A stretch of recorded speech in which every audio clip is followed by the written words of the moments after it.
मानव भूगोल की विचारधाराओं में अगले तीसरी विचारधारा आती है नव निश्चयवाद। सबसे पहली विचारधारा नियतिवाद, दूसरी विचारधारा संभववाद और तीसरी विचारधारा है नव निश्चयवाद।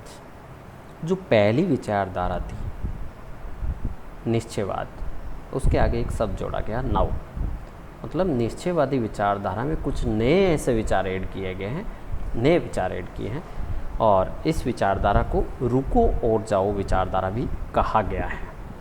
जो पहली विचारधारा थी, पहली विचारधारा कहाँ की थी? जर्मन भूगोलवेताओं की। दूसरी विचारधारा संभववाद, फ्रांसीसी भूगोलवेताओं की। जर्मनी, फ्रांस, दो यूरोप के प्रमुख देश, बड़े देश, इन दोनों देशों के भूगोलवेताओं की दो विचारधाराएं।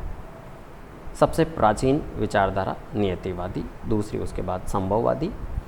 और जैसे ही आधुनिक काल आया, इन दो विचारधाराओं, जो दूसरी विचारधारा ज़्यादा प्रभावित थी संभववाद, जिसमें मानव को सबसे ज़्यादा प्रभावी बताया गया था, इन दोनों विचारधाराओं के विरोध में एक तीसरी विचारधारा, जिसको मध्यम मार्ग की विचारधारा भी कह सकते हैं, जिसे तीसरी विचारधारा की शुरुआत हुई। और ये तीसरी विचारधारा मूलतः जिसका नाम है अपने नव निश्चयवादी विचारधारा। और ये नव निश्चयवादी विचारधारा किसकी दी हुई है? ये दी हुई है अमेरिकी भूगोलवेताओं की। पहली जर्मन भूगोलवेताओं की, दूसरी फ्रांसीसी भूगोलवेताओं की और तीसरी अमेरिकी भूगोलवेता।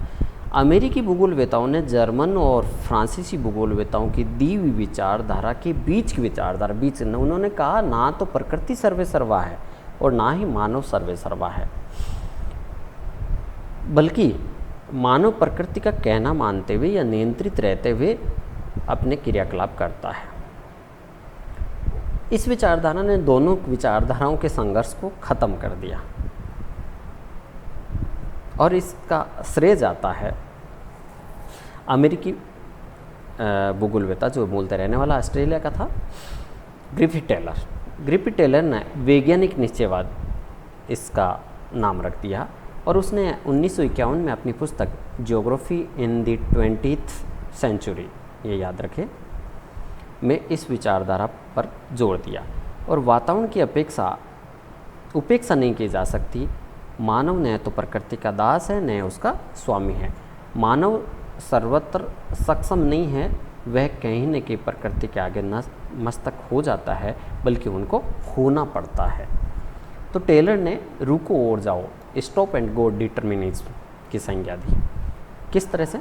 उसने मानव को वातावरण का स्वामी नहीं माना, बल्कि तुलना महानगर के एक चौराहे पर खड़े मार्ग संचालक से की और उन्होंने बताया कि जो प्रवाह मार्ग में परिवर्तन तो कर सकता है, परंतु उनकी दिशा नहीं बदल सकता, गति में परिवर्तन कर सकता है।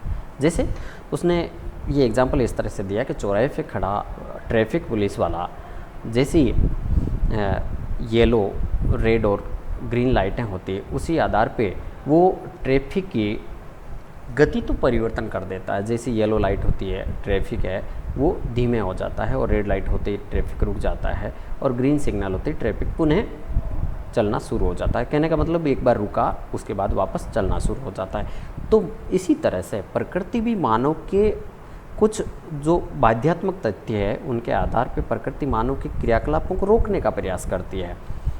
कहने का मतलब उनके प्रकृति के जो कारक हैं उनसे नियंत्रित होते हैं, परंतु मानव अपनी तकनीकी विकास के द्वारा, तकनीकी ज्ञान के आधार पर कुछ उसमें चेंजेज करके, अपनी बुद्धिमत्ता के आधार पर चेंजेज करके, अपनी संभावनाओं को तलाश करके उसमें परिवर्तन करके वो काम में ले सकता है। तो इस प्रकार ये हुआ कि मानव प्रकृति द्वारा बनाई गई सीमाओं में रहकर और उसके साथ सामंजस्य स्थापित कर अपना क्रियाकलाप कर सकता है।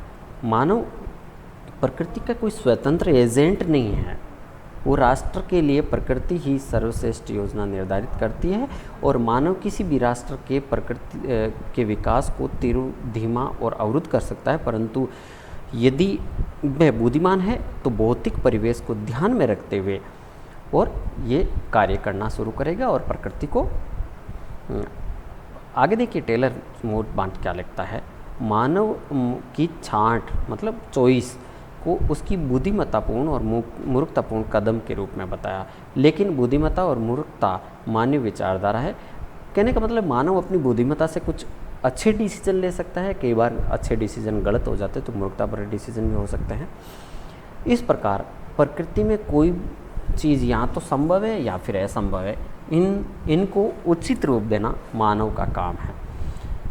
कुल मिला के ये जो तीसरी विचारधारा है, जिसका रुको और जाओ विचारधारा जिसका नाम दिया गया है, नव निश्चयवाद जिसे कह सकते हैं, यह विचारधारा फ्रांसीसी भूगोलविद्ता और जर्मन भूगोलविद्ताओं के बीच में जो द्वंद्वात्मक की स्थिति चल रही थी, एक कह रहा था प्रकृति सर्वे सर्वा है, दूसरा कह रहा था मानव सर्वे सर्वा है, उन दोनों के विचारों पे लगाम लगाने का कार्य है नव निश्चयवादी विचारधारा ने किया है, और जिसने जो ग्रिफिथ टेलर ने दी है। तो इस तरह से तीनों विचारधाराएँ अपने आप में काफ़ी महत्वपूर्ण हैं। आपको इसमें बड़े प्रश्न हैं, विशेष ध्यान रखना है किस विचारधारा को किसने दिया, कहाँ से निकल के आई है, और बहुत सारे विद्वानों की कुछ अपनी अपनी किताबें इसमें मैंने वर्णन की है। ये PDF नोट्स मैं आपको ज़रूर भेजूँगा। पर मूलतः ये ध्यान रखिए, तीनों विचारधाराओं को अच्छे से पढ़िए। छोटे प्रश्नों में नव निश्चयवादी विचारधारा आती है, बड़े प्रश्न जब आते हैं तो मानव भूगोल की विचारधाराएँ क्या है और इसमें संभववाद या नव निश्चयवादी विचारधारा के बारे में विस्तृत वर्णन प्रस्तुत के लिए बड़े प्रश्न आते हैं। तो इसलिए अच्छे से इसको पढ़े, ध्यानपूर्वक पढ़े, समझे, रटने की कोशिश ना करें किस विद्वान ने किस विचारधारा को समर्थन किया, किस विचारधारा का आलोचना किया, ये विशेषतः ध्यान रखने की आवश्यकता है।